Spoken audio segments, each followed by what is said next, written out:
any type of exercise that you love is a great way to stay healthy. But if you're reaching for weights, it's important to remember to use proper form. So in today's Motivation to Move, we're talking to an expert about why form is important and what you need to remember before going to the gym.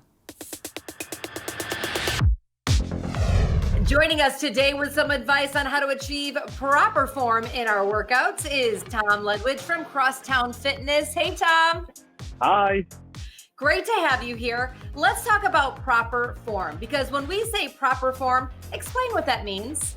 So proper form just means moving efficiently and effectively through every movement we do. We want to make sure that we're doing things with a purpose and that things are aligned correctly to get the most out of that movement. And if we start performing things with improper form, it just makes things, there's risk of injury to ourselves, risk of injury to people around us, which is never great. So we just want to make sure that we are making the most of the time that we have in the studio each day that we go. So Tom, what should the weight load be when we're working on proper form? We always want to start light and just make sure everything is positioned and aligned as it should be. And then from there, once you've got it at the lighter loads, we can then start to build and build and build up. So today you've got 3 very standard exercises that we all know and love, but you're going to show us how to do them using proper form. Yeah, absolutely. Happy to. Okay, so what we're going to do, very basic, it should be in everyone's wheelhouse, is just the regular squat. So when we're setting up with the squat, we want our feet to be just outside those hips, and those toes are going to be slightly pointed out. And then you are just going to drop those hips, push those hips back as if you're sitting on an imaginary chair. Okay, keeping that chest up nice and tall, pulling those shoulders back and down, keeping that core nice and tight, evenly pushing through both feet, standing back up, squeezing that bum at the top.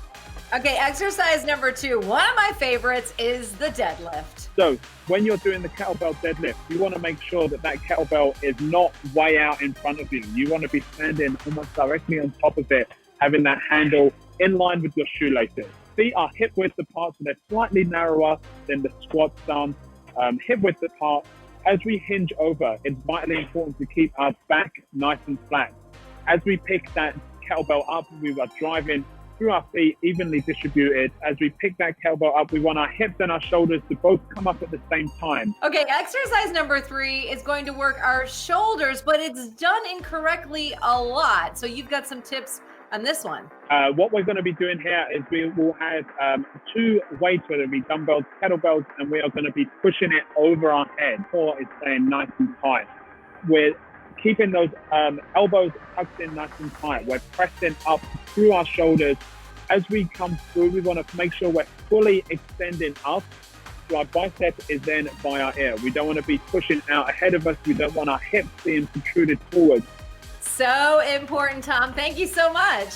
All right, let's hear from you. How do you keep track of your form when you're at the gym? Let us know. Tag us on Instagram at Living Healthy TV. All right, if you liked this video and you want more information about living a healthy life, just subscribe to our channel. We're happy you're here.